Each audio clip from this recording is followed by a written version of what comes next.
Back onto the disco, we've got the aluminium welder coming Monday, so we're only 2 days away from that. Everything else now, we finished prep, so we've just got a tiny little bit of buzzing to do on this, just to take the last bits of scratches out of it ready for paint. So that's all been primed. Everything else is over here in the booth ready to go, so we're just going to finish this up, get it in the booth, get the paint mixed, and then we can get the colour laid down today. And then middle of next week, end of next week, we will be on final assembly of it and we can have a test drive, which we've not even drove it yet, so hopefully that's all good. Right, so we've finished sanding it off now, so we just used an 800 disc just to smooth off the primer because we'd high builded this after it'd been bare plasticked. So now we're just running around the edge with just these little soft pads. They just, I think they're about an 800 or 1000 grit, but they're just to do the edges. And then we're going to get this, get all the dust blown off of it, get it in the booth, start warming up the panels, ready to take the paint.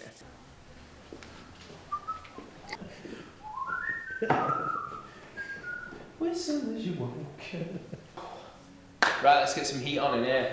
Put the colour code in the system here, 820, which is Santorini Black Metallic. Now, it gives us 3 or 4 different variants of this colour.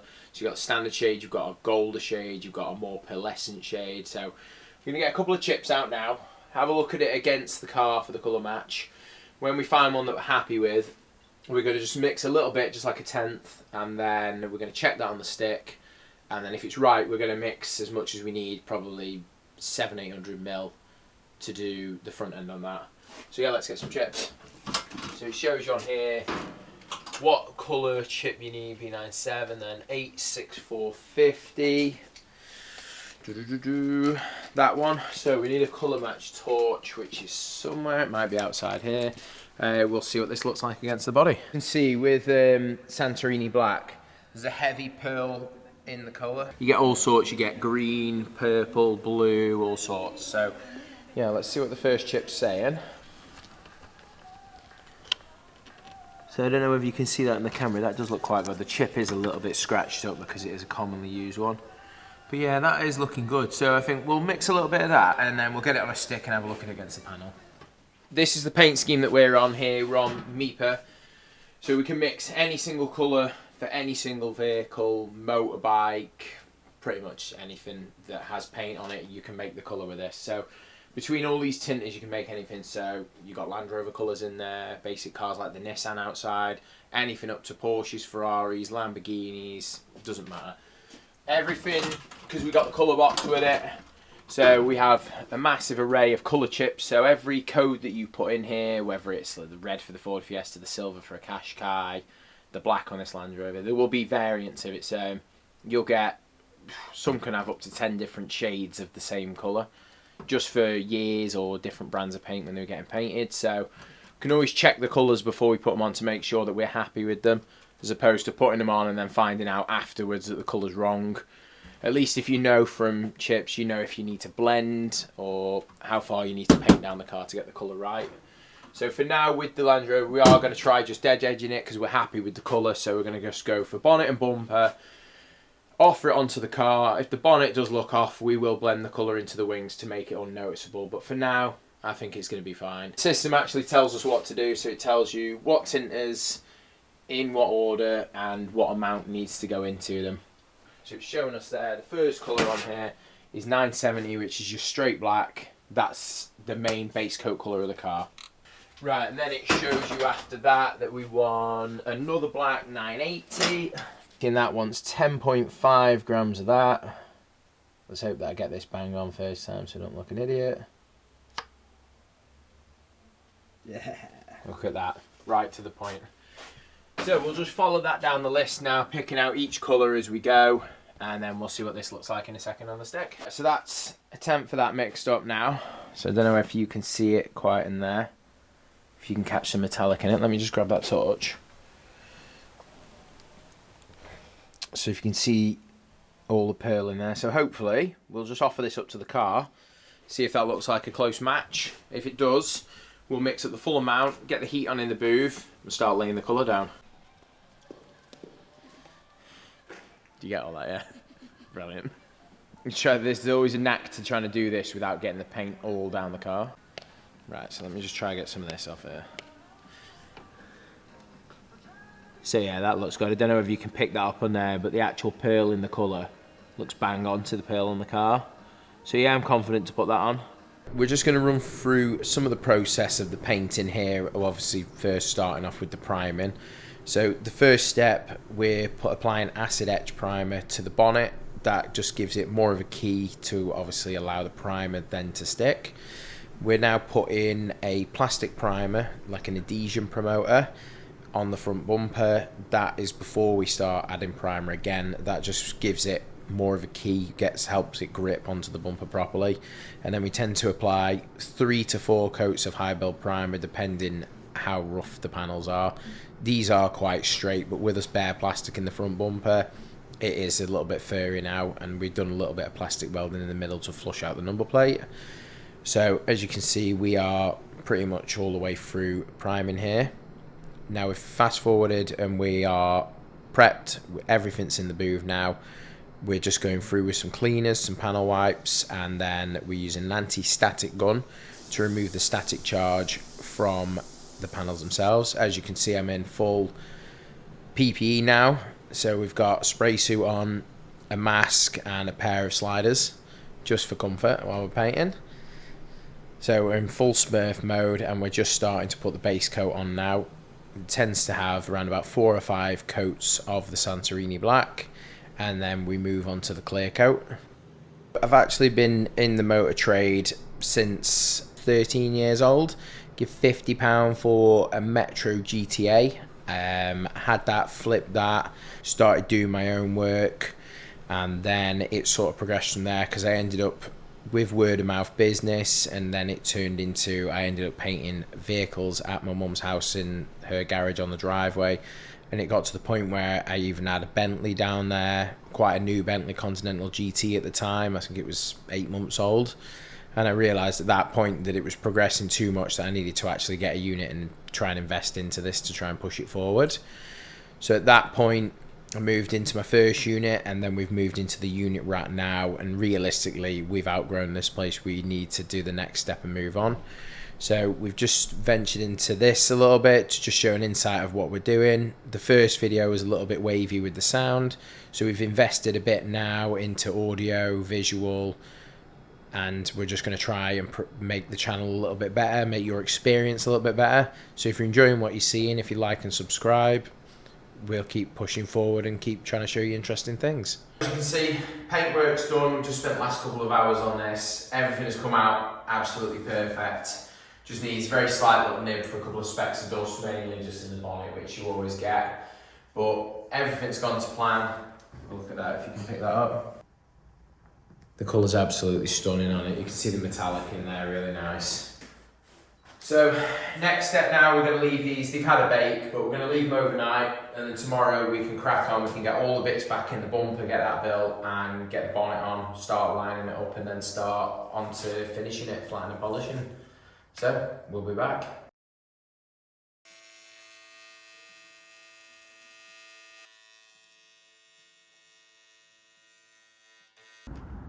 Right, so we are back with the Land Rover Discovery. As you can see here, the aluminium weld has been put in the repair section. Just bring you over so you can see that a little bit closer. This is the last part that we've been waiting for. We do pretty much everything in-house here. Apart from aluminium welding, we have a guy coming that's mobile. The next step is we're going to put the pressure rail on. We've just got to blow a little bit of black paint on that first. We're going to blow a little bit of black paint over this, just to protect it. So the next step then, we'll get the front crash rail on, and then we'll get the front panel on, get all that wired in, get a bit of colour blown on it, with crash rail, and then, yeah, we'll start building.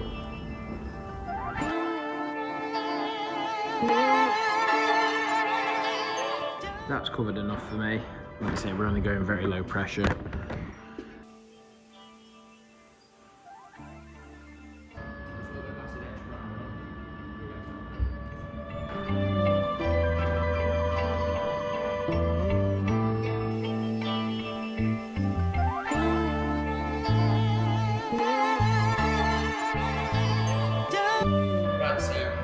cools down, we'll have some lunch, leave it 30 minutes, then just tack off, and then we can crack on with getting the thing back together. We've just dropped a little bit of black paint on the front crash rail, obviously the second-hand part, but we didn't want to leave it grey, just in case you could see a tiny bit of it through the bumper. So we've done it in Santorini black, and that is now ready to refit. So we'll get back to the car and we'll get this chucked on. These dry now, so we're going to demask, get all that binned, get the rag away. There's a couple of air divert valves. I've got to figure out what needs to go on first because I didn't strip this. I don't know what order it goes on, but I think judging from it, there's a cowling that goes around the radiators, around the AC rad. I think that's going to have to go on first, followed by the crash rail, another cowling, side water radiator that we took off earlier on in the video, and then the top front panel. So as we go, I'll talk you through it as we're doing, but let's make a start. So hopefully by the end of the day today, we're going to have all the front connected up, which I know we're waiting on a bracket for the radar, but hopefully, come the end of the day, the front's going to be built and we won't have to come back parking. So I'm hoping we're going to lose the airbag light that we had on previously, because I assume there's some sort of crash sensor at the front of that panel. We took this little crash sensor off, so this is like a sort of impact sensor for the front for the airbag. So we did take this off when we were beating the front back out to line. So we'll just drop this back on.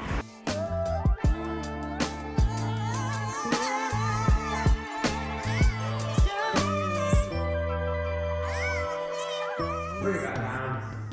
Get the front panel on trestle, we'll start digging some wiring out. Yes, so we do have an airbag sensor either side here, which is good. That means that we'll be able to trace some of this.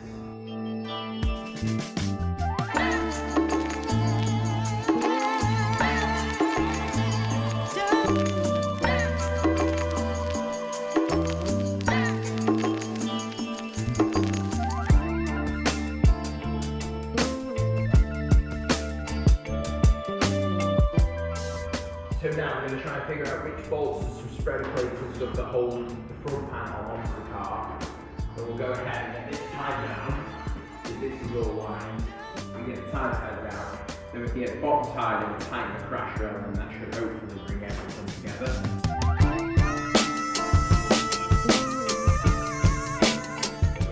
The headlamp popped in.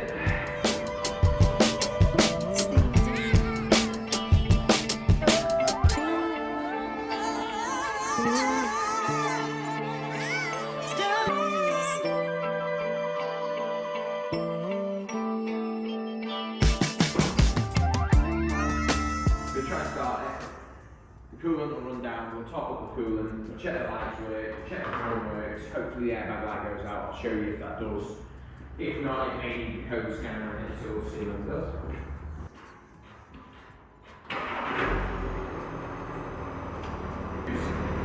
Headlights are on, horns work, the airbag light has cleared all by itself, which is a really good sign. We do need to drop some coolant in it, so we'll do that now.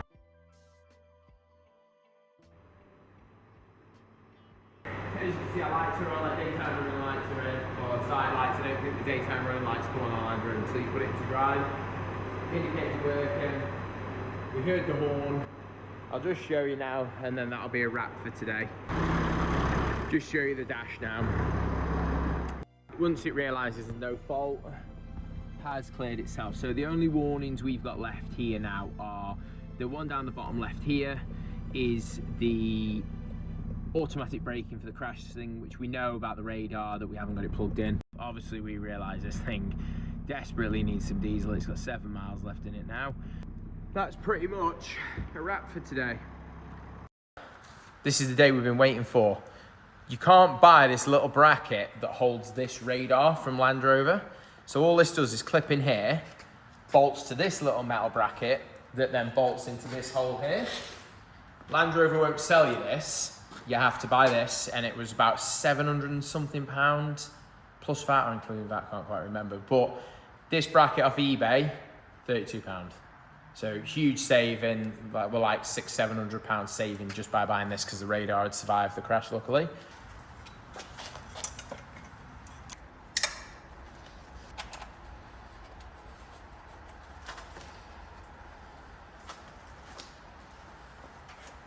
Yeah. Oh, it's gone off. Buzzing. Just went then, you see it? So that's good news, I'm happy at that. Until we drive in, it comes back on, so we'll be back with that one. Right, should we get the bonnet on? Out here now, we definitely need to come this way. Yeah, the whole bonnet is over this way so far.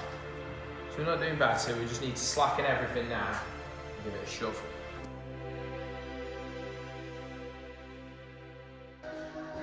So, as you see, we've got the bonnet back on now to polish. We've just done the back bit where it's hard to reach, just give that a quick one, but we will go back over it again anyway. So we get this buffed up, and then we can finish the build off. As you can see, that's coming up absolutely perfect. That's the first stage cut done on the bonnet. So I think what we're going to do, I don't think there's any point just yet finishing that bonnet, like refining it with a second stage. Because I'm sure this car, we've never actually washed it. It was relatively tidy when we bought it. But I'm sure when we go round it, I know for definite the wings need a bit of a polish, because if you remember when we bought it, there was masking tape on it. It was a nightmare to get off because it had been stuck on. So they're going to need a polish. They may need a little bit of sand because where we've had to rub it is quite a little bit scratched up. So they're going to get a proper polish in a minute. But then what I'm thinking is once we've done this, we're going to flick over the bumper, just give that a little bit of sand in a couple of areas where there's dust, polish that up. And then I think the next step for it then before we refine it is we're going to wash it, because it's bound to have picked up a few little bits of scratches and whatnot from being washed and manhandled around copart, and obviously been in there a million years. So I think that's the next step. We'll get boxed up here and then we'll get it washed. The front grille going in. We're not going to, we have the front number plate for it, but we're not going to stick it on just yet because we're going to let the paint dry for a couple of days at least, just to let that gas out so it doesn't stick itself into the paint completely. That's that side. Beautiful.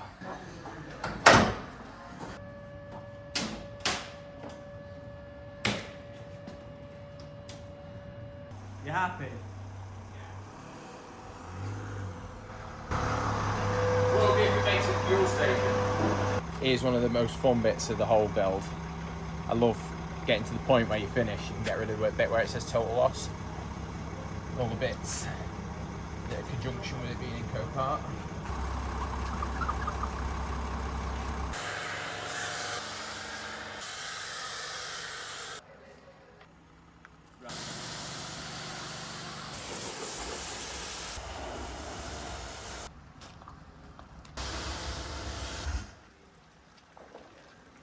This is the first actual drive. It's made it down the track. Pray for us that we make it to the fuel station because been on no miles for the last 5 days. So fingers crossed that's going to make it there. But first off, you're going to see a ruck of smoke when the DPF has a good clear out, because this has spent the last 3 months idling down work basically. So there should be quite an impressive cloud of smoke.